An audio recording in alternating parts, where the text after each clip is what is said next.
University of Otago in New Zealand, where he's a professor of anatomy, and we're now starting on the second session on the brain for this morning, and the title is up there, and it's going to be about the relationship between the brain and our concept of being made in the image of God. So thank you very much, Professor Jones.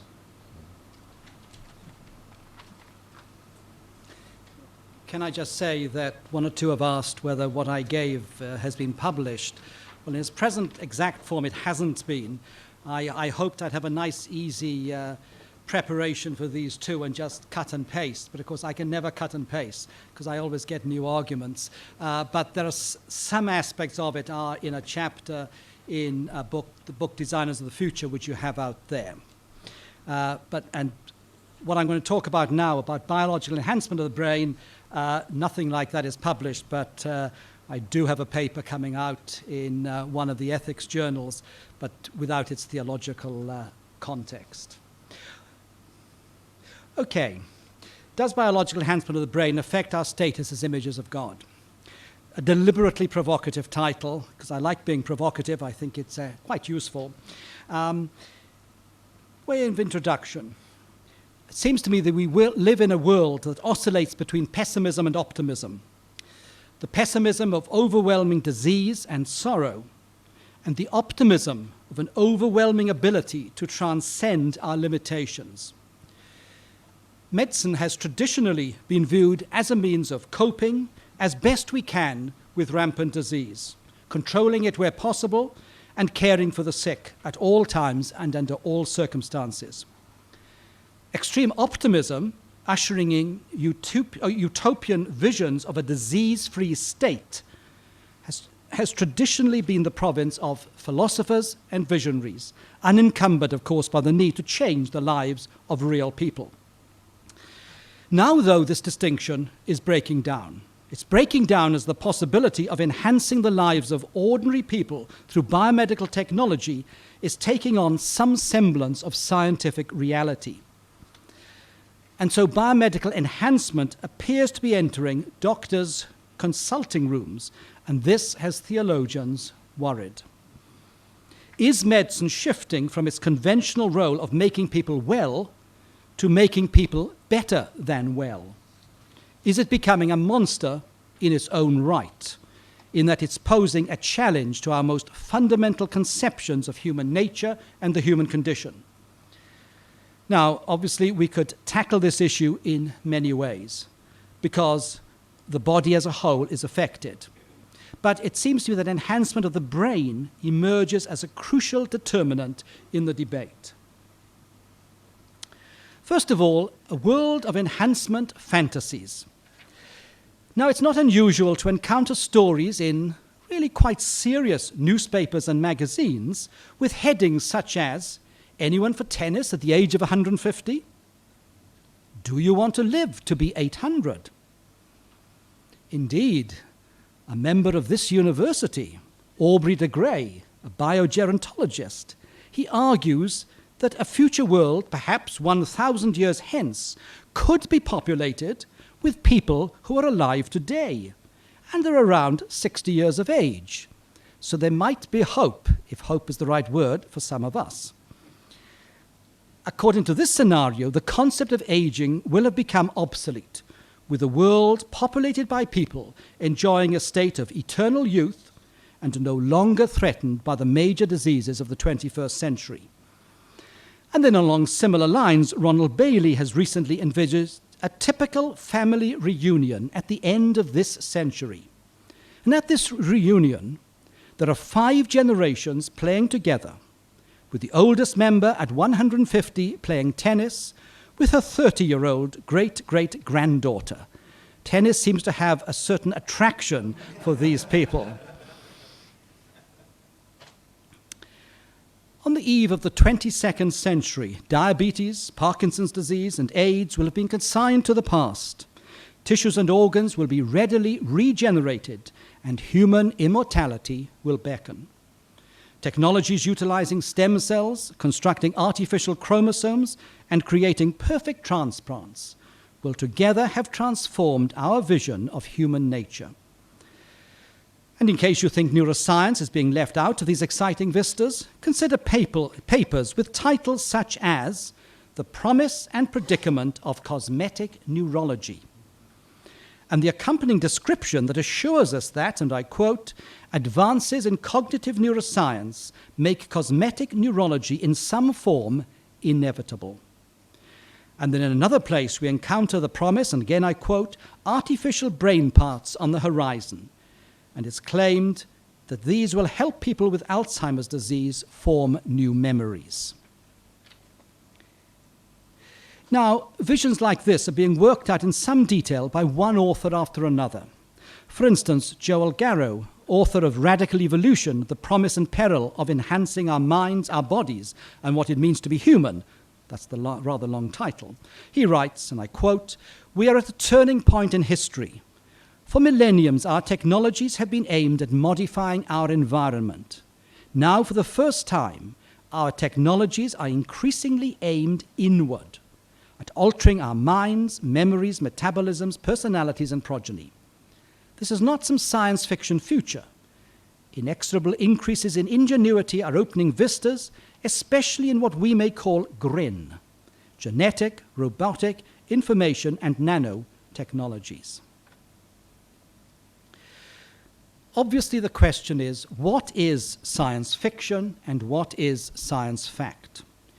Is thinking like this scientistic hyperbole, or are we obligated to overcome limitations imposed upon us by our genes and our environment?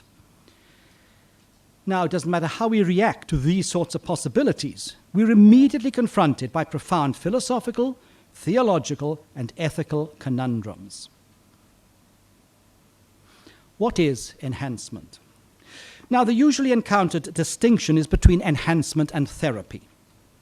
While therapy is directed towards restoring an ill person to health, enhancement generally has the connotation of improving, and I quote a particular writer here, human form of functioning beyond what is necessary to sustain or restore good health. Now, obviously, any definition like this, and you can find many definitions, but anyone like this, they're always going to be very far from precise, because the possibilities are immense, and what people are thinking of are things like selecting embryos for specific genetic abnormalities, that would be at one extreme, through to attempts at endless extension of the lifespan at the other. The question is, though, what criteria are being employed for deciding the boundaries of normality and human nature, on the one hand, and therefore the dimensions of both therapy and enhancement? Before I sort of really go into this, let me give you an example. Well, the example, of course, is just a scenario. This John doesn't exist, but he might one day. Consider the plight of John. He's now 60 years of age, and he has poor memory. However, he's always had problems in remembering straightforward things, and as a result, he's never performed very well in exams. But his memory is getting worse, and it's now becoming embarrassing. He and his family also worry that he may be in the early stages of Alzheimer's disease, although his doctor is far from sure that this actually is the case.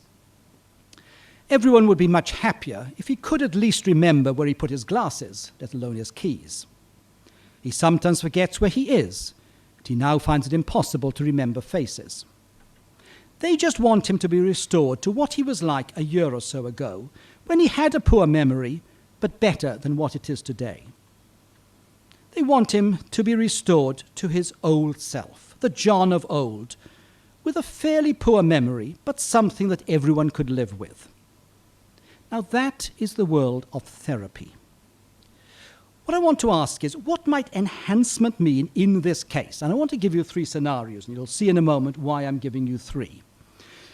In the first scenario, John is treated with a drug regime that restores his memory to what the doctor considers is normal for his age. The remarkable thing for John and his family is that he can now remember far better than ever before. He doesn't have a super memory. I mean, it's no better than many of his friends, but it's way beyond his wildest imagining. Now, we might describe this as enhancement, because it's gone beyond mere therapy. John is better than he has ever been before, and in a very limited sense, he is a new John. And this is what I will call John Mark I. As we move to the second scenario, we find that John has received a different form of treatment, because in this instance, his memory transcends that of all his acquaintances. It's far better than anyone around him. And he now has a super memory. He thinks far more rapidly than ever in his life. He can remember dates and come to terms with ideas in an unimaginable way, certainly unimaginable for him or any of his friends, and he regrets being as old as he is. If only he was 40 years younger, when he could have gone to university and mapped out an exciting career. Now, there's no doubt then, well, what we have here is Super John. So much so that his family is worried, because they don't know how to cope with him. So in this instance, there's no question but that John has been enhanced in a spectacular manner. And so this is John Mark II. In the third scenario, John's treatment has gone even further, because his treatment has not only provided him with vast intellectual powers, but with some form of rejuvenation. He seems far younger than his 60 years, and his family is told that he'll probably outlive them by many years.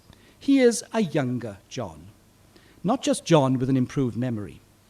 There are others around who received this treatment some time ago, and claims are being made that they will live for hundreds of years. John's family is mystified. They're very unnerved by all that appears to be happening. And so what we have here then is a radical form of enhancement, quite unlike those of the first two scenarios. So this is John Mark III. Obviously what I've provided as complete speculation shows that I'm at least capable of imagining things, but as you'll see, there's quite a serious side to all this. What I want now to do, in a sense, of course, is take those three scenarios, and I want to map out what might be three categories of enhancement. Category 1, and you can relate this back to John Mark I, etc. This refers to the enhancement of a healthy person, who we might call H, so that they become super healthy, SH. What if we were able to protect against early onset Alzheimer's disease or even mental retardation by some form of genetic manipulation of embryos? Not completely outlandish, certainly one that's discussed enormously in the ethical literature. Would such individuals in adult life be H or SH, healthy or super healthy? Is this therapy or is it enhancement? They are not super healthy because they're vulnerable to most other diseases. They've only been protected against early onset Alzheimer's disease or mental retardation, whichever one we're looking at. They haven't become different forms of human being. There's no doubt they may be healthier than they would otherwise have been, but they're far from illness-free or perfectly healthy. Now, my inclination is to regard these forms of enhancement as variations of therapy, even if they are highly technological variants by current standards. Now, the point here is that individuals whom we would consider today to be SH, super healthy, may come to be classed as normal, healthy individuals in the future. Changes like this are all around us. Consider the use of vaccines as prophylactics, or the widespread adoption of public health measures, like the provision of clean water supplies.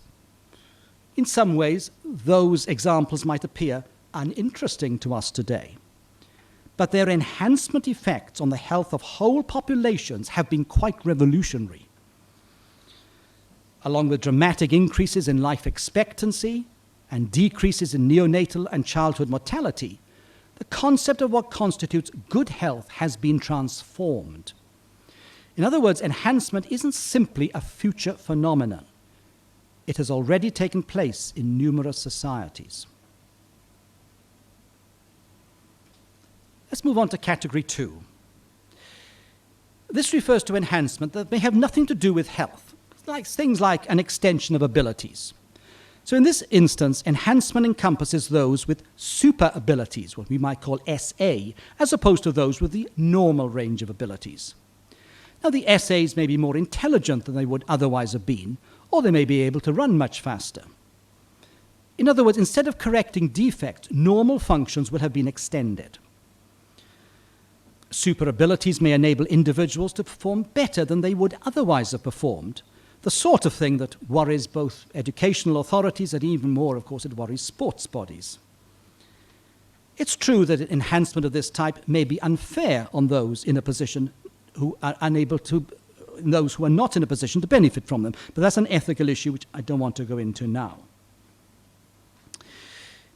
But you see, these enhanced individuals may still perform less well than other highly talented, non-enhanced individuals. There's no doubt the bar has been raised, but is this substantially different from the way in which the bar is raised by things like good nutrition and hygiene, and by superior educational opportunities? Now, this second enhancement category is more hypothetical and futuristic than category 1. It's certainly pushing the natural boundaries more obviously than in category 1, and it's moved some distance from any health imperative. Category 3, though, and remember John Mark 3, category 3 refers to radical transformation, the type of transformation being advocated by transhumanists. Now, one definition of transhumanism is the one that I've got here, and again you can find many such definitions. Transhumanism is an emerging social movement that promotes the technological enhancement of human capacities toward the end of creating a utopian era in which post-humans will enjoy absolute morphological freedom and live for thousands of years. So these individuals then are, or will be, if they ever occur, radically transformed, what I call RT, against those who are not transformed, NT. And the possibilities that one reads about here seem to be endless, at least in the imaginations of many writers. This is because we are told that radical enhancement has no boundaries. Not surprising, of course, once finitude and mortality have been overcome. Once into this realm, medicine can be used to deconstruct and reconstruct the human body. We are told that post-humans will have indefinite health spans, indefinite intellectual faculties, and the capability of controlling everything they are. In this utopian world, the goal of medicine is transformed into a means of waging war against death. Aging is viewed as a disease to be treated and even vanquished. Mortality is replaced by immortality, human bodies being capable of being endlessly renewed in an age and a disease-free world. Now, these might sound like extreme and uninformed ideas. And to many people, they probably are this. Certainly to people who are neither visionaries nor futurologists. The reason I'm going into it, though, is that this form of discourse has infiltrated social, theological, and even ethical debate. And I can quote you a number of theologians who are exceptionally worried about this, and they then use it in certain ways in ethical debate, which is what I don't want to go into now, but I'll come back and touch on that a bit later. Question is, what are we to make of therapy and enhancement? And where does the image of God come into the picture? Well, let's go back and ask, what are we to make of John and the 3 forms of enhancement to which he was subjected? Do any of these repercussions for John, or do they have any repercussions for him as being someone made in the image of God? Do any of them increase our appreciation of what it means for John to image God, or do they detract from it? Or perhaps they're irrelevant. Now, the concept of the image of God in Christian thinking has been interpreted in many ways. An emphasis is frequently placed upon attributes like human reason, creativity, moral awareness, and the capacity for speech. And while these undoubtedly enter the picture, it's probably more helpful to look instead to what humans are in their wholeness, in their ability to relate to God as well as to each other, in the dimensions of human community and of neighborliness, and in the manner in which they are God's representatives on earth to act as his stewards of his creation. Humans are like God in that they relate to the world, to other people, and to him. They have spiritual aspirations alongside human ones. They know there are dimensions beyond those immediately evident around them. They make choices and they act upon them. They have values and value systems, and they can be held responsible for their actions. So from a Christian perspective, we can also argue that people of faith are being transformed into the likeness of Christ as they obey him and walk in his ways. What this is saying is they're becoming more Christ-like, in that their lives are becoming increasingly characterized by attitudes like love, joy, peace, kindness, goodness, etc. Now, I don't need to say any more, and one could have great discussion, certainly if one was a theologian, about that whole area. What I want to do, though, is just to note what these brief descriptions do not state. See, they fail to convey the merest hint that humans in the image of God or in the likeness of Christ will have superlative abilities. The image motif knows nothing of distinctions based on degrees of creativity, functionality, or intellect. Far more significant is the quality of relationships and the place of virtues in a life devoted to others. The worth of human beings stems from a dignity bestowed by God rather than by a scale of human abilities. In other words, the image of God doesn't come in quantities. Some don't have more or less of the image than others. So the question then is, where does John fit in? Remember, with the three manifestations of him. Now, in my case study, John never had perfect health. He's always been characterized by a substandard memory. And the reason for that doesn't concern us. Therapy, as we've seen, would give him back his substandard memory. But it would be what he has always had. He's always and will continue, though, to be an image of God, limited as he is. Now, Category 1 enhancement, as we've seen, improves this in the sense that John now has an improved memory, although many others around him who are unenhanced have equally good memories. Question is this having any influence on his imaging of God? Seems to me the answer quite clearly is no. He is still much the same person as he was prior to the enhancement. In taking the process further, Category 2 enhancement transforms John.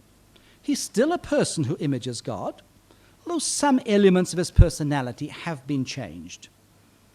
Is this an improved version of John, or simply a different one? From what I've said, he can't be more in the image of God than he was before.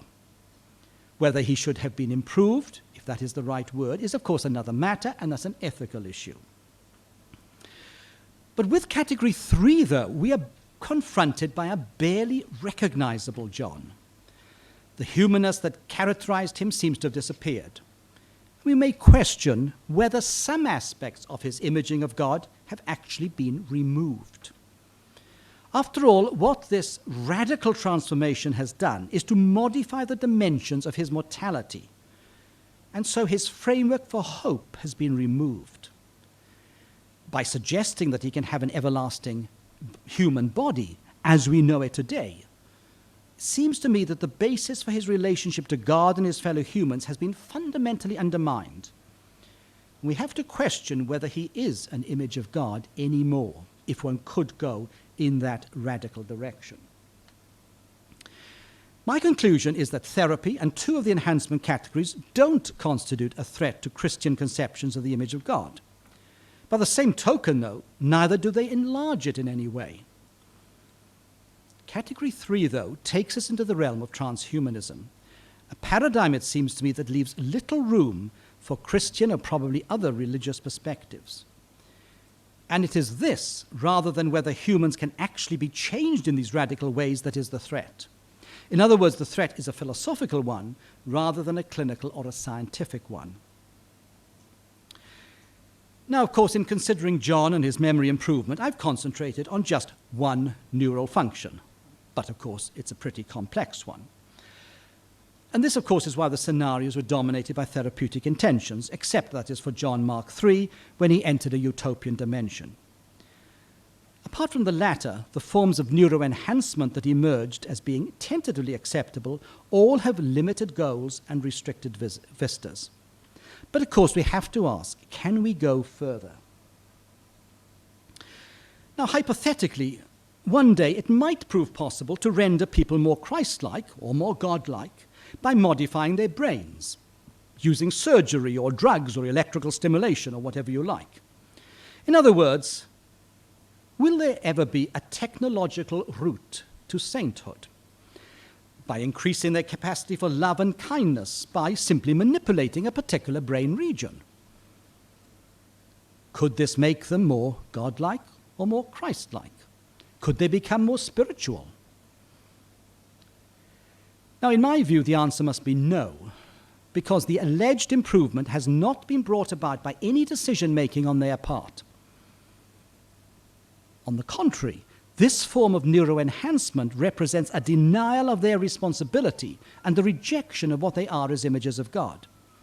It contradicts how we are to act as beings of dignity and worth, and thereby, I think, it demeans our stature and our essence.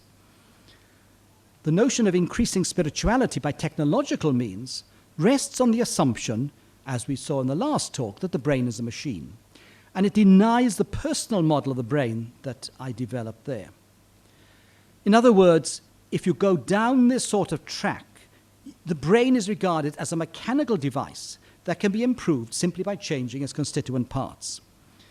But again, as we saw in the last talk, this sort of perspective completely ignores environmental, cultural, and theological considerations. And it ignores any prospect of grace or divine intervention. So let me now then, in just thinking around this, go a step further in a sense, or if you like, almost to bring it back to more normality, what I call the disease normality enhancement continuum, or if you like, the DNE continuum. I want to commence with a proposition. My proposition is we are all enhanced. Present-day expectations of what constitutes good health and normal life expectancy have changed out of all recognition since the early years of the 20th century. Not only this, our expectations bear no resemblance to those of many people today who live in certain other parts of the world. The question is, are our expectations normal or are theirs? If we were living, for those who are living at bare subsistence level, are their expectations normal or are ours? And compared to them, are they normal and we enhanced, or what is it? We're not the same. If some form of direct intervention on the functioning of the brains of those with early-stage Alzheimer's disease were to be developed, let us say, over the next 10 years, what would that be? If it was to be classed as therapy, it would represent a return to good health unimaginable today, let alone in 1990 or 1950? Or would it be enhancement? If so, would it be an enhancement to be welcomed or to be feared and rejected? I'd suggest it would be a Category 1 enhancement with enormous potential for good. But what this begins to tell us is that the dimensions of normality, health, and therapy are never static, and their borders will always be blurred. Because definitions of these sorts of things are always time-dependent and they're place-dependent. Now, it seems to me it's a pity that discussions of enhancement are generally envisaged as lying in the future, the assumption appearing to be that we ourselves are unenhanced. That, I think, is fallacious. Technological interventions into the human condition didn't commence in the latter years of the 20th century. Compared with hunter-gatherers, we must seem like post-humans, even though they probably didn't think much about post-humans. Or, if that's a complete overstatement, we certainly have been dramatically enhanced. The ethical challenges facing us are totally foreign to earlier generations, let alone to the hunter-gatherers. But this isn't sufficient reason to regret the technological developments wrought by previous generations. It seems to me that those working with a spiritual frame of reference should acknowledge the benefits wrought by biomedical advances, and these in turn should be viewed within a God-centered context. The biological enhancement we've experienced has greatly improved the quality of human existence because it's increased our potential to utilize extensively and wisely our God-given abilities.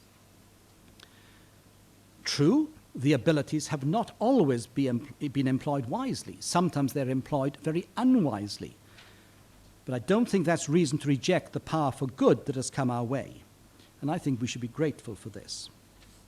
Well, against this background then, let's start digging a little deeper. What about the challenges posed by psychopharmacology? Things that we touched on in the last talk, but I just want to go over them again, with slightly different emphasis. See, the challenges posed by psychopharmacology are challenges to concepts of normality and enhancement. Because psychopharmaceuticals can be used to combat everything from shyness and forgetfulness to sleepiness and depression, we're immediately confronted by a question. Where along the continuum of disease, normality, enhancement are these found? Now, clinical depression is a recognized clinical entity. But what are we to make of the low-grade depression with which many people live their whole lives? Is there any virtue in living with it, if it can be obliterated? Similarly, should we treat hyperactivity, things like attention deficit hyperactivity disorder, ADHD, in children? Should we treat that hyperactivity for those who are unduly boisterous and easily distracted? Or shouldn't we?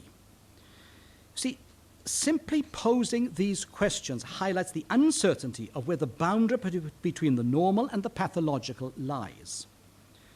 And I think the boundary is relative and it's movable. See, the drugs that treat ADHD can be used to improve normal mental functioning, for example, problem-solving abilities. And so these drugs can be used as neurocognitive enhancers. And that prompts us to question what it means to be a person, to be healthy, and to do meaningful work, and to value human life in all its imperfection. Drugs like this increase the medicalization of human life, although in no way do they represent, of course, the first forays into this domain. They've been carried out for a long time. And is medicalization itself to be condemned? And if so, why? In what sense might it militate against human dignity? I think these are pressing considerations because neurocognitive enhancers are widely employed for non-medical reasons. In the United States particularly, drugs such as Adderall, originally aimed at people with attention deficit disorder, and Provigil, aimed at narcoleptics, they are now used by healthy individuals, especially students, to aid concentration, alertness, focus, short-term memory, and wakefulness. You see, the move that we have here from modifying the brain to correct a perceived defect to modifying it as an enhancement is a defining feature of the neurotechnology landscape, and it's all around us. Using my terminology, I think this is a Category 1 enhancement with its extension of the concept of therapy. The thing is, though, how do we respond to the extension in this case? Ethically, of course, what one would ask is, what are the side effects, if any? Theologically, one asks whether coping with the exigencies of normal existence by modifying the brain, rather than facing up to the normal challenges of human life, indicates a mechanical rather than a spiritual view of existence. Individuals are being fragmented and reduced to their component parts, rather than viewed as persons in relation to a personal God. Or is this not inevitable? What then about the slight deterioration in memory that accompanies aging? The sort of thing you get with minor forgetfulness in everyday activities, etc. We're not talking about dementia at this point. This is sometimes referred to as age-associated memory impairment. The question is it normal or is it abnormal? Should it be viewed as no more than an interesting phenomenon, or is it a mild disease state? Alternatively, some people would argue it's nothing more than an enhancement syndrome dreamed up by the pharmaceutical industry. Now, you see, this isn't just a matter of abstract theorizing, because mild memory losses may be a prelude to mild cognitive impairment and ultimately to the dementia of Alzheimer's disease. But of course, they may not. There's no questioning the pathology of the Alzheimer's disease, nor the therapeutic rationale for it. Whereas I think the early stages are almost inevitably shrouded in what I would call a therapy enhancement fog.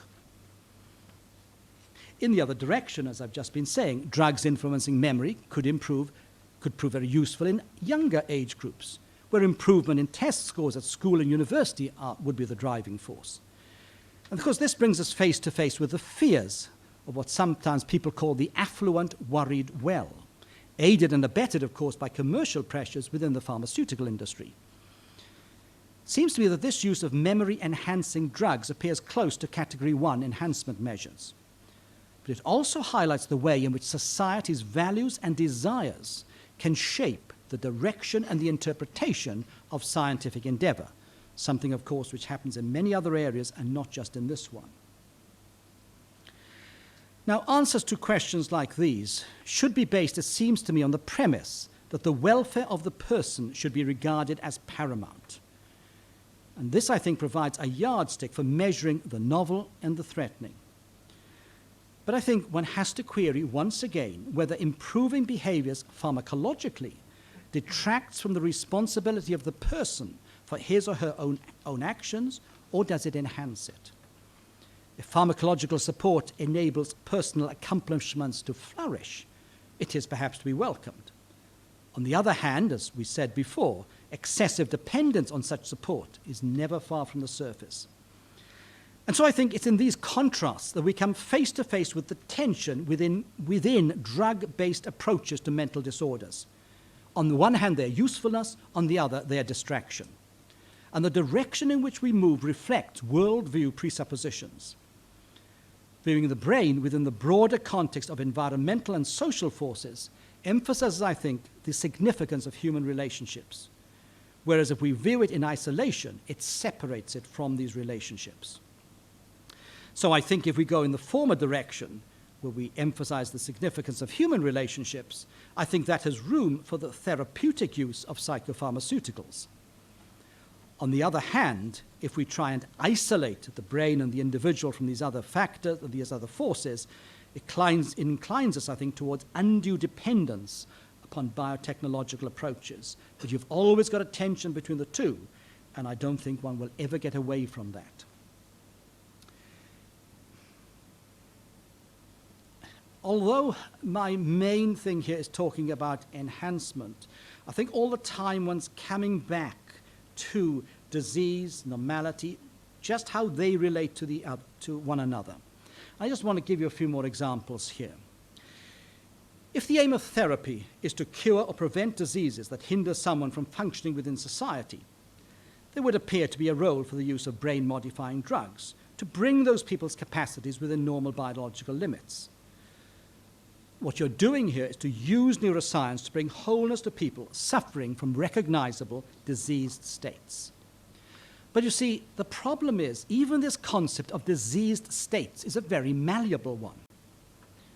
And so any modification of the brain utilizing psychopharmaceuticals or behavior therapy should be controlled by the welfare of the people concerned, not simply to enable them to conform to the mores of society.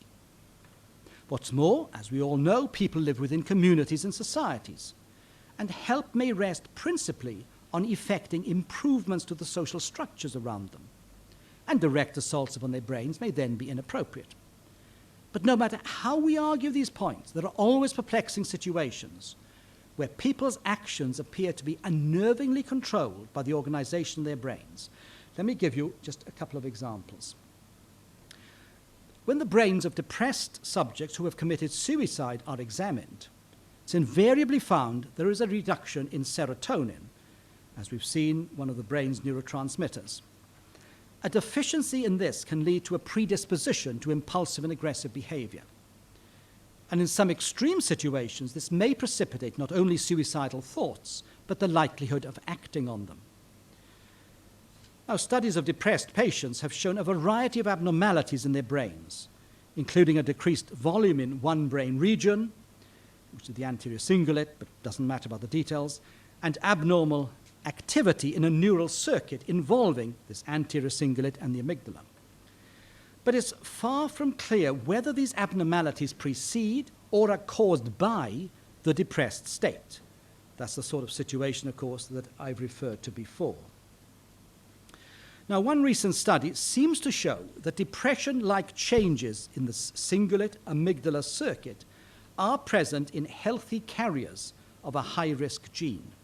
In other words, these individuals appear to have a genetic vulnerability to depression, and they demonstrate brain abnormalities, even though they don't show signs of clinical depression. The question is, are these individuals genetically determined to become depressed, or is something else required to precipitate depression? The general opinion is it's the latter, that is, something else is also required, namely things like environmental factors. And so here again we come back to the environment. For instance, carriers of the high-risk gene may never develop depression unless they're exposed to stressful and traumatic events, especially in early life. And additional genes may also contribute to susceptibility to mental illness. Now, of course, these data can be viewed from different perspectives. One approach is to conclude that individuals with such abnormalities have little hope of escaping depression or suicide attempts. But most researchers see the situation as far more complex than this, because these abnormalities don't exist in isolation, but they're found alongside other abnormalities in the brain, and also, of course, precipitating social factors.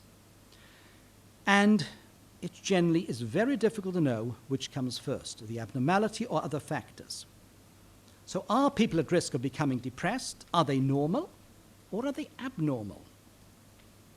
Well, the answer may be that they are normal, and that what we recognize as depression is a result of myriad factors, some biological, but the remainder non-biological.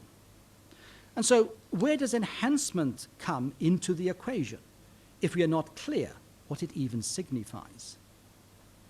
You see, I think these examples illustrate very clearly the issues at stake. Simple conclusions based on brain features alone are unlikely to be helpful. Decisions concerning the bounds of abnormality, normality, enhancement are not decided solely on the basis of biological criteria, because they incorporate environmental, social, philosophical, and theological considerations as well. But the answer is not to ignore brain differences, but to accept that the neural data constitute one crucial ingredient in determining which approaches may be of greatest assistance to people in need. As embodied individuals, we all function with clearly discernible boundaries.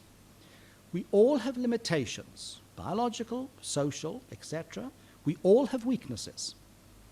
So it would be surprising if there are not neural patterns within our brains corresponding to these limitations and weaknesses. But of course, we would be foolhardy to conclude that these patterns constitute grounds for relinquishing responsibility for our actions. Even more provocatively, we can suggest that what is abnormal for one is normal for another, and what is normal for one is enhancement for another. But I leave you to reflect on that. Okay, let's come back to some of our theologians who've taken a little bit of a beating earlier on. The reason that I really got interested in enhancement as an issue, again, is because of what I found a number of theologians were grasping. And again, this was in an ethical context. They were coming from their concerns with transhumanism, and they were coming back from that then to criticize what I would see as straightforward genetic issues in clinical practice. So that's what got me thinking about it. Let me just very briefly just say a few things about some theological perspectives. Much theological reflection on enhancement has tended to be, as I've said, on its extreme version as epitomized by transhumanism. And so the criticism of theologians like Dean Drummond that enhancement represents perfection through technology. It's sometimes referred to as the Baconian project, according to which modern biomedical technology is driven by a desire to relieve human subjection to fate or necessity. Emphasis is placed on the power of this form of technology, the goal of which is seen as overcoming the vulnerability of the human body. And if taken far enough, as we've seen in some of our examples, this may amount to nothing less than a redefinition of human traits and conditions. And so it's argued, if God is no longer considered the author of nature, the use of enhancement technologies opens the way for humans to reconstruct their bodies and brains in the absence of any moral or theological framework. Now, the sort of concerns which come from this in some theological debate is that they emanate from the stance that efforts like these demonstrate a radical misunderstanding of the notion of perfection, which in theological terms has focused on the development of character and human virtues, even where there is bodily imperfection, and frequently in the face of substantial flaws in the body. Perfection has been seen as belonging to God and as stemming from God, and ultimately is unattainable in this life and in this body. And so its future orientation and God-centeredness has come together. And so you can see the way in which transhumanism is obviously challenging this. Another theologian, Juncker Kenny, she's equally concerned with what she regards as this thrust towards self-perfection and biological sources of perfectibility. She considers that help isn't to be found in genetic enhancement, but in knowing oneself and one's limits. And she argues that instead of defining ourselves through acquiring optimal genes, we should be looking to the human capacity for finding fulfillment in the face of genetic and other obstacles. And her concern is that by enhancing performance, we may destroy the source of competence, and we may transform something unique into something typical. And she wants to, what she says, is reimagine perfection by placing emphasis upon a person's God consciousness, and therefore upon traits such as being merciful.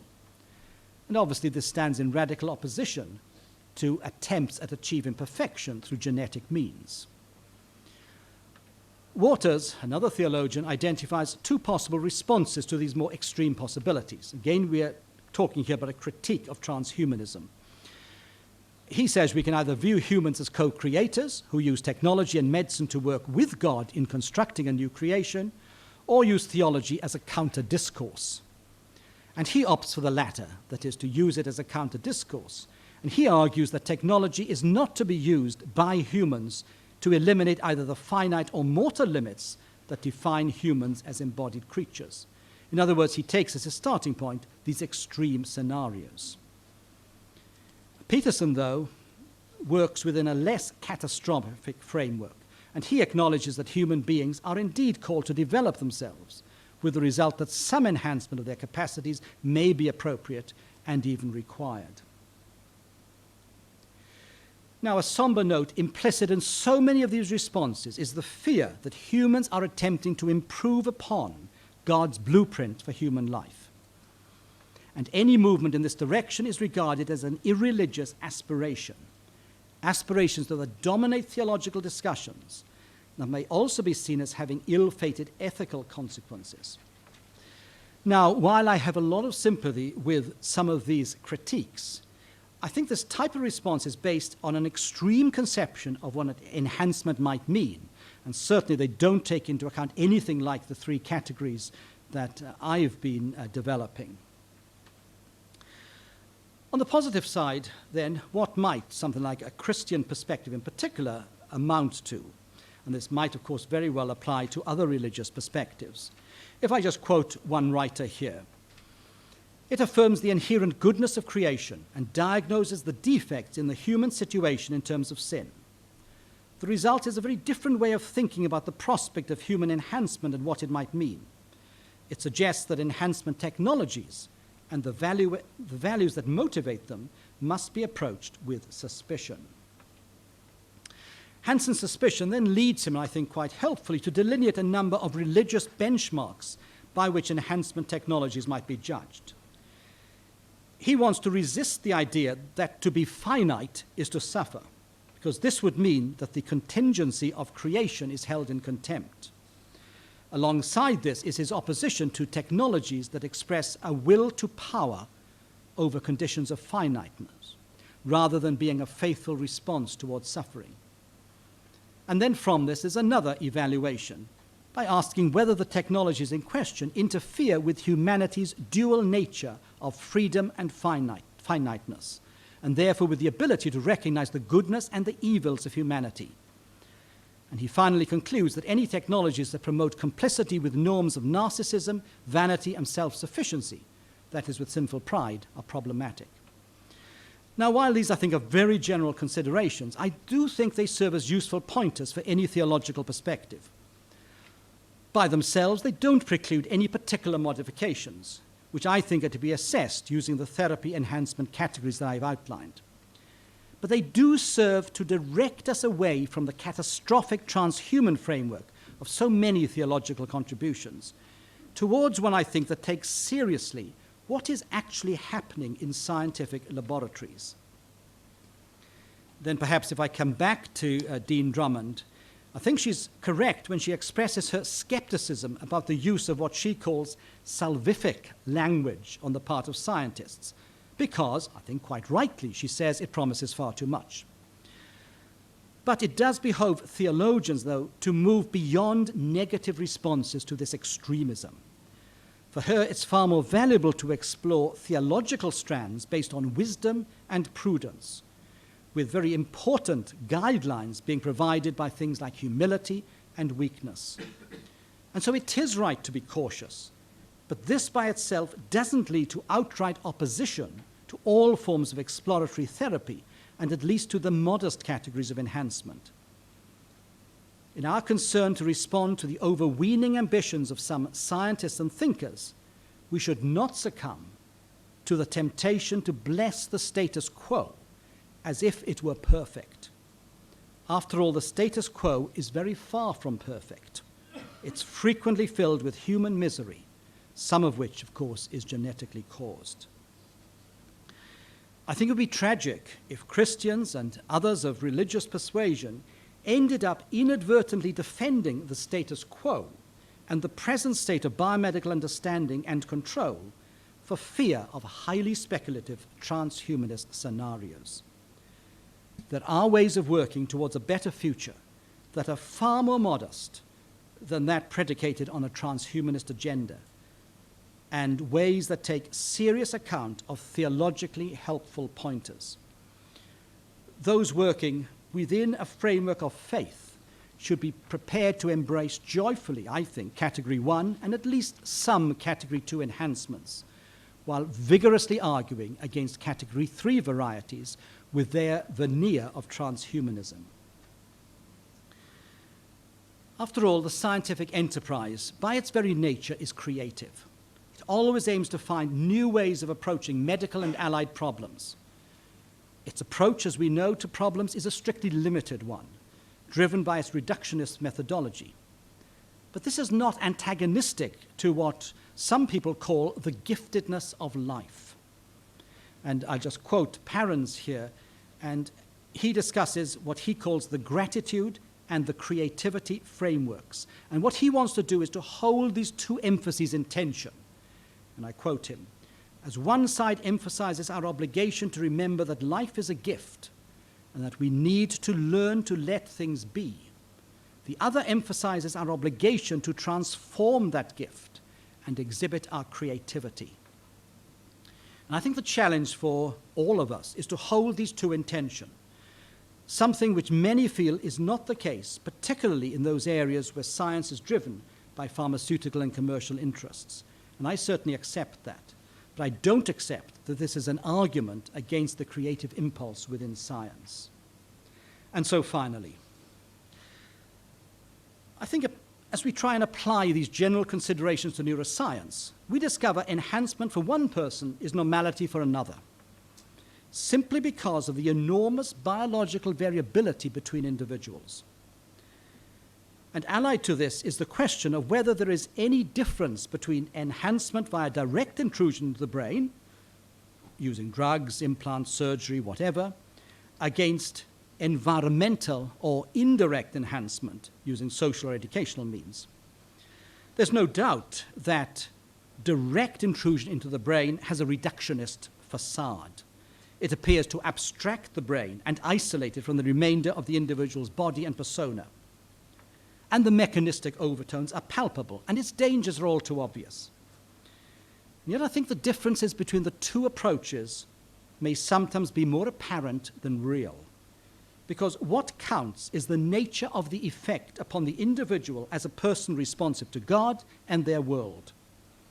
It's for this reason that the quality of the environment emerges once again, I think, as so important, because our integrity as people is probably threatened far more by environmental pressures than by direct physical or pharmacological assaults upon our brains.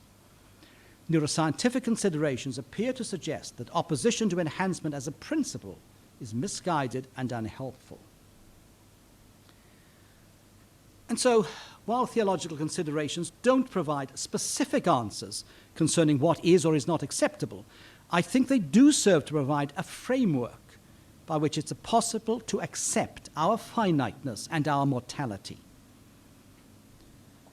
While acceptance of these realities could lead to fatalism, also integral to the Christian faith is awareness of the magnificence and the grandeur of human beings, truly made in the image of God. And it's the duality of these characteristics that leads to scientific achievements as we know them, together, of course, with humility regarding their vast but limited dimensions. And so I think it's in these terms that enhancement technologies can be assessed and critiqued, utilizing those that appear to advance human welfare and arguing against those whose aspirations appear to be counterproductive. But this, I think, is the manner in which humans as God images should always approach issues. No simple answer, I'm afraid, but hopefully some directions. And I'll stop at that.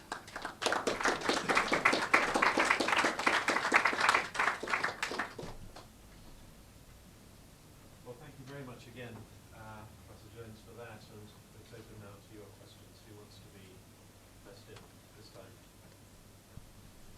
Thank you, Professor Jones, for that very stimulating talk. I'd like to focus a little on some of your comments about depression, if I may. I'm not sure about other religious traditions, but I know that the Christian church has some particular attitudes towards depression. It's often seen more as a state of mind that you should be able to snap yourself out of, and there's the idea that Christians should be joyful in suffering and you should trust God and pray to God for healing, that sort of thing. I'm wondering how these ideas that you've presented might be used to address that kind of attitude, given that there are many, many Christians who do suffer from depression. Depression is one of those very difficult ones, and I think that people who are depressed and who suffer from all sorts of depressions at all sorts of levels, I think they have very often probably suffered at the hands of their Christian colleagues because they haven't been appreciated or understood. And it's hard to know why depression almost seems to be singled out as being something that one should not suffer from, or something that one should not demonstrate if one is a Christian.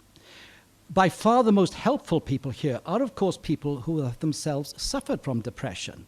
And they know very well that it is something which they cannot actually do anything about. And I know it was many years ago now that my wife suffered from depression. And for sort of 2 or 3 years, she had a real battle with it. But it gave her the most incredible insights into it. And she's been of enormous assistance to numerous people since, simply because of that. And quite clearly, in her case and many others, it is not something which is a spiritual malaise.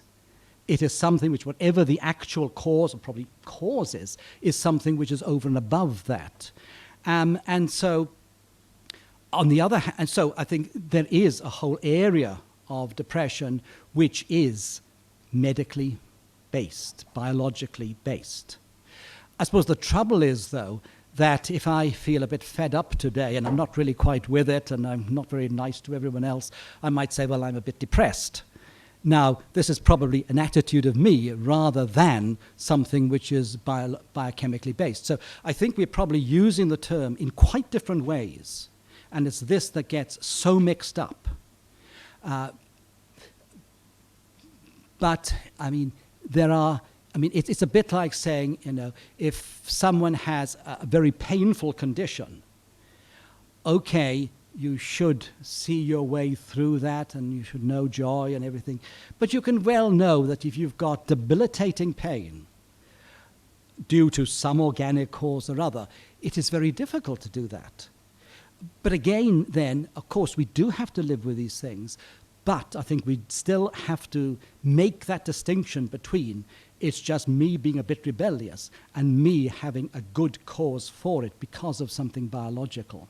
And I think that's the distinction that should be made in Christian circles. Yes. Question over here, and then another one over there. So let's go on the other side.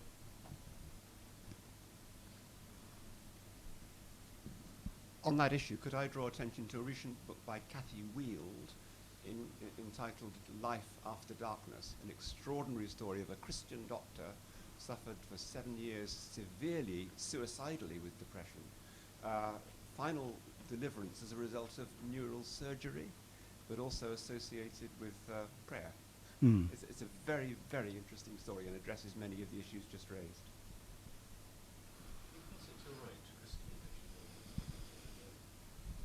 The stories with enhancement remember me very sharply to the essays of the National Socialistic German time of reaching Übermensch. So some of the cases or illustrations of enhancement remind you of some of the things at the sort of German time. Well, yes. Again, we've all the time got to distinguish between what meant often totally wrong in that type of situation and what can be done in a completely different environment with a completely different social structure and expectations. But again, well, in the end, you've also then also got to make the distinction is it being imposed upon a whole society from somewhere, or is it the sort of thing that I might want myself? I mean, again, you've got these unclear boundaries. And you've always got to ask, how might something be applied?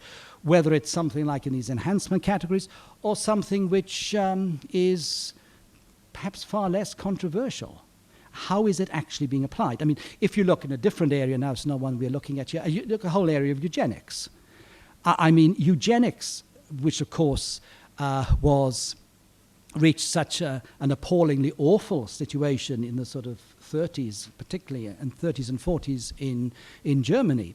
But eugenics itself is defined in different ways. And I think, and some people would argue today against something like pre-implantation genetic diagnosis because it is seen, because there is a selection going on of embryos.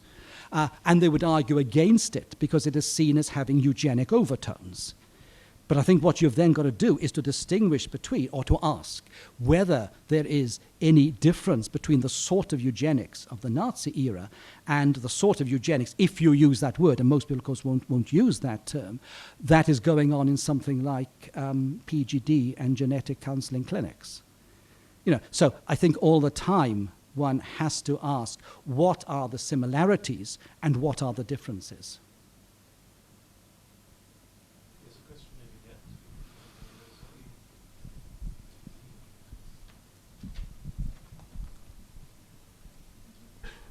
I'd just like to ask about epilepsy. I've had no medical training, but as far as I can see, the treatment that we would expect for epilepsy now is, is what we would regard something to make a person fit into what we call normality. But it is interfering with the brain, isn't it?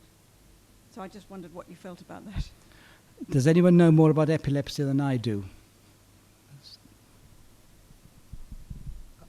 The usual answer to this one is that a seizure is associated with abnormal synchronization of activity of neurons in the brain, and therefore its amelioration by drugs or other methods is restoring the brain to a normal state. I mean, again, you know, in this sort of context, I mean, you know, one's got to distinguish between something like, say, neurosurgery, where you're carrying out surgery on the brain in order to correct something which has gone wrong, whether it's to stop bleeding or to remove a tumor or whatever it might be, as opposed to something like psychosurgery, which had a great vogue at one stage, where you are actually trying to alter behavior by doing something to the brain. And that's taking you into quite a different area. Now, I mean, that's, as I say, had a great vogue at one stage, then got into be very severely criticized for very good reason. But again, you know, it's just the distinction that you have to make. Yes. Do you not think that the transhumanist scenario is, to some extent, just a matter of time? We can't stop technological progress, and perhaps in some elementary form, the bionic man is going to come someday through implants into the brain, or perhaps in terms of more reliable memory or something like that. Don't you think that it's going to come, and we're going to have to face up to that? That's in terms of, say, implantation of something artificial into the brain. And the other part of this is, surely it's only a natural tendency to want to prolong life. I mean, just by how long is another matter, but aging is really a disease, surely. It should be that our progress is to stop the aging progress. I do think to some extent a finite life is a life which has some suffering. To see the end in sight and one's loved ones disappearing, it's short comfort to say that, well, there's an afterlife, for example. Do you not see that perhaps, at least in the long term, there is some progress towards category 3 should not be totally rejected? Thank you. The closest I've seen to a bionic man was a great saint in our church. He was well into his 80s. He had 2 artificial hips and 2 artificial knees, and he used to laugh about it. So, I mean, yes, I think, I mean, in terms of, say, having various implants in the brain, etc., for various things, I have got no great problems theoretically with these. But I think that's a very, very long way from transhumanism. You see, my concern is that someone lives, you know, you've got all these families living to 120, 130. I mean, the basic assumption here is they're actually never going to suffer from any disease, which I suppose, I mean, it is so idealistic that it just seems to be in a different category of anything that we can seriously contemplate. I mean, my concern about some of these 150-year-old tennis players might be fine, but they might actually, you know, ruin some of their muscles in doing it, like 40-year-olds do now. I mean, there are elements in it which I don't have any great problems with, any more than I have any great problems with all people taking drugs or whatever for the Olympics. They can run better, so what? Now, obviously, the problem are the side effects. But I think once you get to the transhumanism, it's a completely different worldview, which is imposed upon what are perhaps specific advances in specific areas. And I mean, my concern with it is not so much theorizing about it, but the way in which, certainly from a theological angle, people are using that as being something to argue against, and therefore coming back and saying, if you argue against that, or by arguing against that, that is the end result of where some of our genetic, ordinary developmental things are going. Therefore, we also oppose things today which are doable and are in the clinics or very close to the clinics. That's my concern. But I think it really is a massive worldview shift, quite frankly. Yes.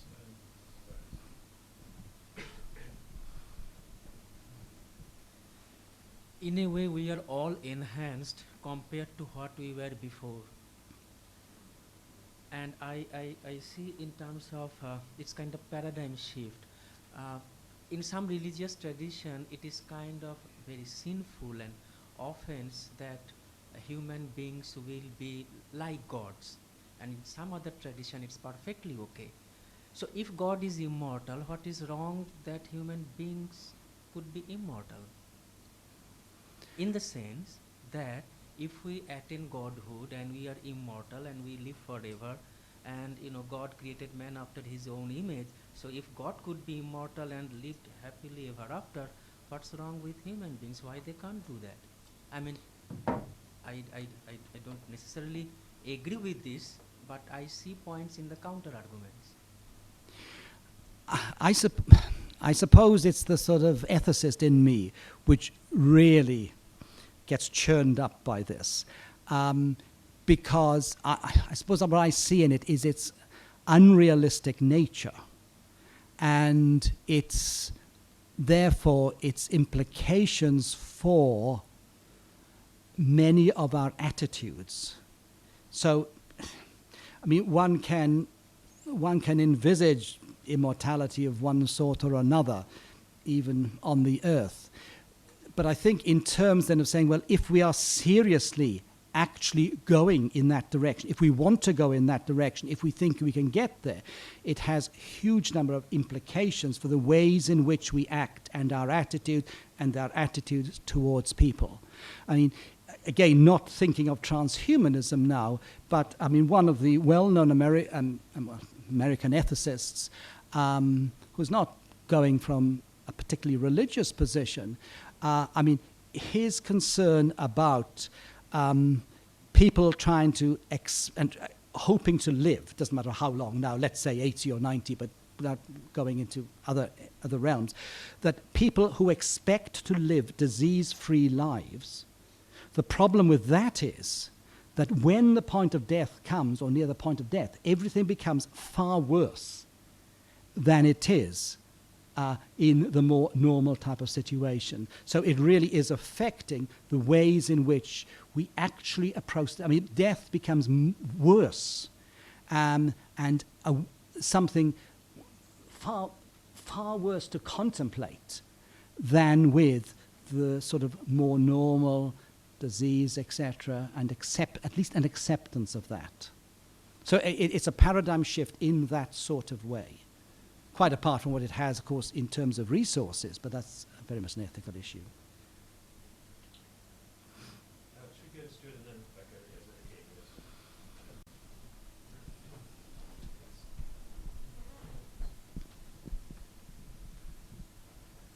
Gareth, I may be making the mistake of wanting you to have given a different talk than the one you did, but I have some sympathy with the speakers who've said that in high principle, I'm not sure that a degree of enhancement of human capacity is necessarily wrong.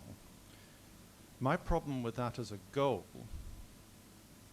is that I think there are far, far more important goals for medical science and for resources, and I do think resources are limited. And so what I would hope that thoughtful people of all religious traditions would say to the enthusiasts for transhumanism is, can we not put that on the back burner while we have 40 million people with AIDS, HIV, while there is no realistic hope of defeating viral illnesses and so on, and put resources where we know they're needed for the good of our fellow men and women. I mean, I've got huge sympathy with that. Of course, that is also used as an argument against any developments within medical technology. This is not even looking at enhancement as such.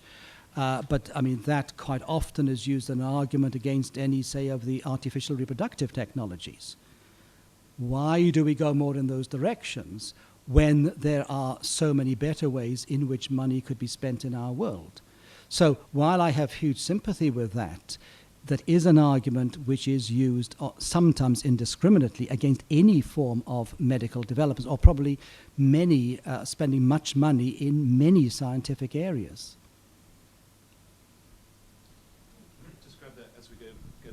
Sorry, over there. Just to add just a little addition on the medical side of things, I was just thinking that cancer, which is an area in which I work, is really a disease of old age to a very large degree. And just thinking about medical resources, I mean, we have a hard enough time at the moment trying to tackle the cancers that we already have. But the fact is that for many, many cancers, as the population ages, so the percentage of that cancer will go up. You know, cancer is a disease, generally speaking, of old age. So the older the population, the more cancer there will be, the bigger the challenge. It's just another reflection on how we do one thing and it leads to another. You know, everything is connected. So. Is this for me? Could I just ask you, your main thesis was, in effect, to try and protect neurosurgeons, to be able to do some developments, but to do them in a proper way and not get into improper territory, in a sense. That was the basis why we've written the paper, I think, which is good because you come from a neurosurgeon background. So I then have to ask the question, in the medical profession as a whole, do you get this kind of reflection going on? Or does the sin of we've got to do it because it's got to be done and all the rest of it, which tends to drive most scientists, and there's a strong ego facet of all that. So what I'm asking you is, do you see evidence across the world in your profession that thinking in the way you've just taken us through, and then being practical about it, which means getting down to criteria, and then perhaps getting agreement that ethical codes will be put into place? Because there are two ways you go. Either governments come in and say, hey fellas, we're not going to give you any money because you're going off, which is what your worry is. And religious people have a lot of influence in governments, particularly in the United States. So, you know, does the medical scientist, notwithstanding the views we just heard, see that you need to get criteria, better to be done on a voluntary basis, come along, and then work in that kind of way? Or are you trying in the wilderness of your colleagues?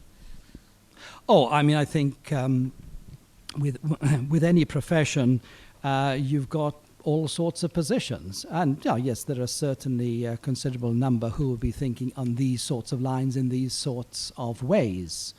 And there's no doubt about that.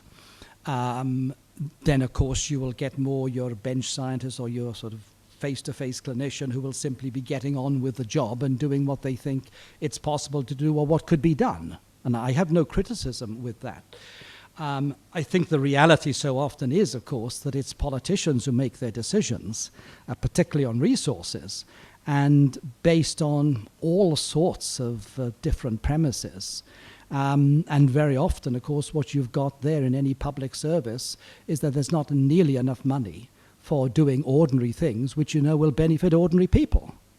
So there's a real mishmash in the end. But there's plenty of thinking going on in these areas, yes. How much effect it has, it's always very hard to say. But it's certainly there, and it will be influencing debate. But in the end, I think political reality and lack of money, so your person with who needs an artificial hip will be waiting for ages before they can get it because of the queue. Whereas in terms of clinical reality, they should have it next week. The front row was really first, but we'll come to you in just a second because the mic's been migrated, I'm afraid. Yeah, we'll come back to you at the front row, yes. You mentioned as an example, a sort of throwaway example, a brain transplant. And we've recently seen face transplants. What's the likelihood that brain transplants will be possible? And if so, what are the ethical implications of that? Since we've seen that some people try to cheat death by cryogenics in the hope that they will be physically resurrected in some form in the future. I mean, I use the example of brain transplants with very much, as just a mind game, really. I mean, my answer to your question is nil. The chances. Don't know what others will think, but I would say it's nil.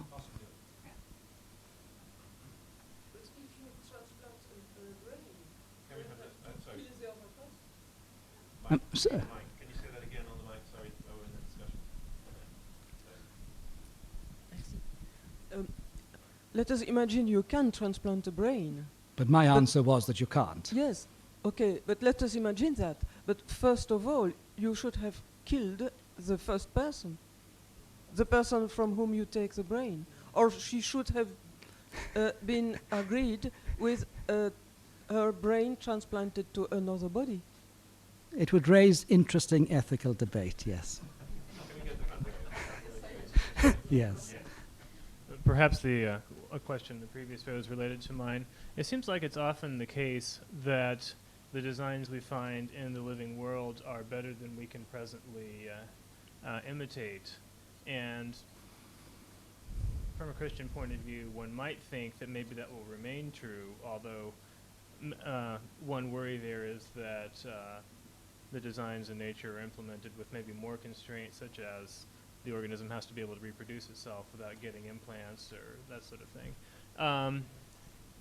But does the general tendency for God's designs to be better than ours give us some reason to doubt that transhumanist improvements of human beings will be possible, or that they will be feasible on a large scale basis? Or will the fact that we have factories and laboratories that can invent things that can be installed in our bodies maybe relax that restriction? I suppose one does have to ask the question, is just how well designed we actually are. I'm not asking, that's not a theological statement now, but I mean, quite clearly there are an awful lot of things that go wrong. And it's also very clear that there are, I mean, very standard surgical operations where what we are doing is perhaps not trying to design something better, but get around something that has gone wrong. And we will get around it in highly artificial ways, which raise no ethical issues for anyone. And I'm sure they raise no theological issues for anyone. So, I mean, I think the thing is whether or not everything in our bodies is designed as brilliantly as it might be. I mean, if you're going to use that term. The challenge, of course, then for human beings is to have some idea as to what they are designing or changing, whether that is going to be in a beneficial way. And I think I'd come down all the time and ask, is it going to be beneficial for the individuals concerned? That, to me, is the actual basic sort of question and premise that one should always be asking.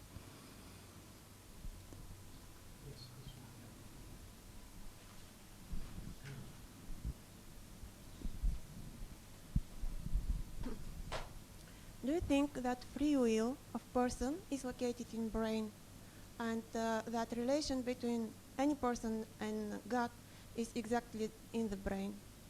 Sorry, what was just the beginning? What was the first sentence? Free will. Free will of person. Oh, yes. Is free will located in the brain? Is that where we come from? I have no idea.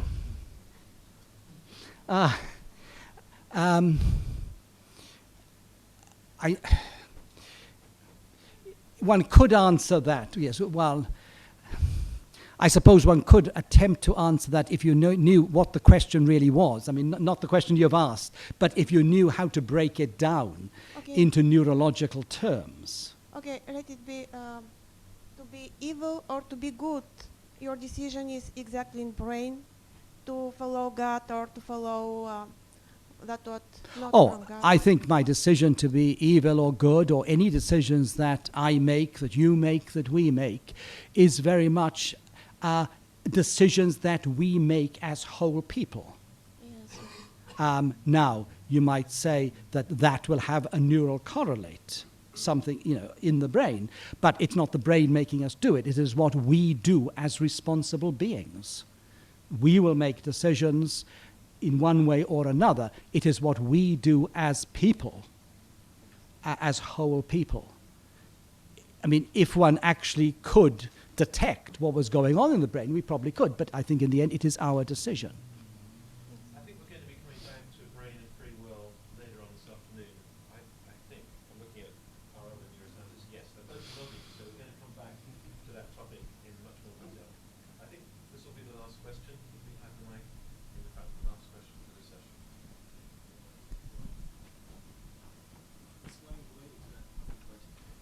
Is there any function of the brain that we can't really, I'm sorry, is there a function of the mind, if that is an entity, that we cannot still reduce to the brain?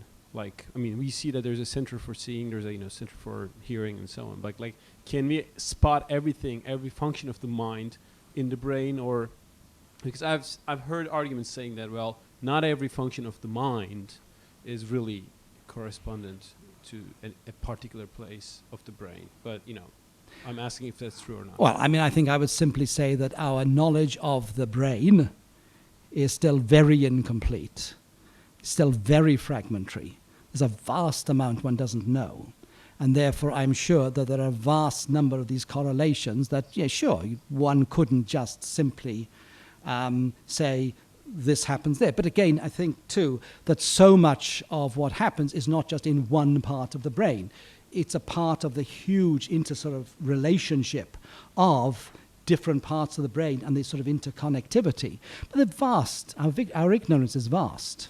What I think one's got to be careful about is then saying, aha, we don't know something about something, therefore that perhaps is something special about us. That almost is a God-centered place. I think we've got to be very careful in theological gaps, saying there's something we don't understand, therefore that almost is a gap for God. I think we must never, ever fall into that trap. But our ignorance is vast. This time it would be a mind of the traps, mind of the gaps, sorry. Yes. We said that was going to be the last question. There was a very vigorous hand from the back seat. Is the vigorous hand still waiting? Waving, yes. Okay. We have got 1 minute. So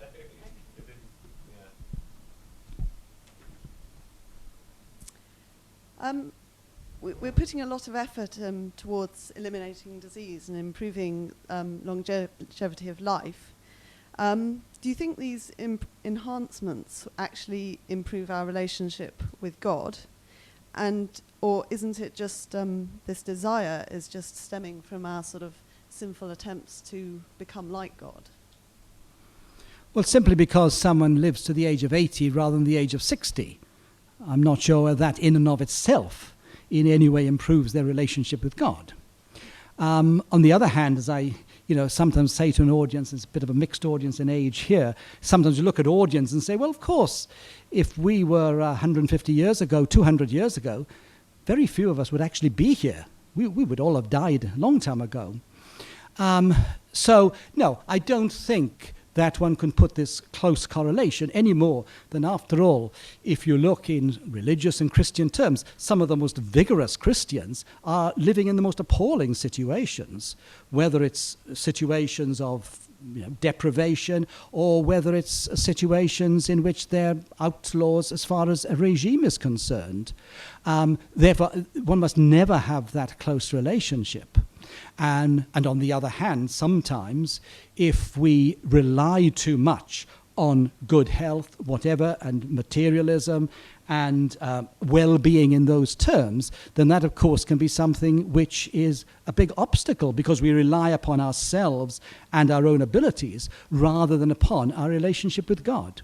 So, no, but on the other hand, having said that, I mean, when you say, well, you look around and say, well, if a family has 2 children and they've had 2 pregnancies, would it have been better if they'd had 10 pregnancies, 2 have survived and 8 have died by the age of 4? Now, is there any virtue in that?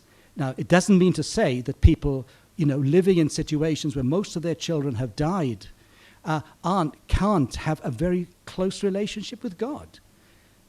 But is there any spiritual reason for saying that situation is preferable to the sort of situation that we have? I mean, if you look at examples of societies where there is worse health, on the whole, they do have a better relationship with God. I mean, I don't know, but, several hundred years ago, many more people were Christian, maybe, and in places where there's more persecution, more people are committed Christians. See, on the other hand, then the thing is, to what extent, though, with us having... That was a test. That was to wake you up. That's to give you a brain. with us having far more ability, to develop our abilities, etc. Surely this is something which, in a God-centered framework, is something for which we should be very grateful for, and which does seem to make a whole lot of sense in terms of our theology. And I mean, over the years, we've probably not, thinking now in terms of Christians and others, we haven't objected to people who've gone to other countries to try and improve their water supply and give them decent running water rather than nothing, because we've seen that that is something which, from a Christian angle, is something which is caring and which is improving, what they are before God. So, but I think in all these ways, it depends in the end on our own faithfulness. A very good note to draw this session to a close. I think we really want to thank Professor Jones very much for two very stimulating talks.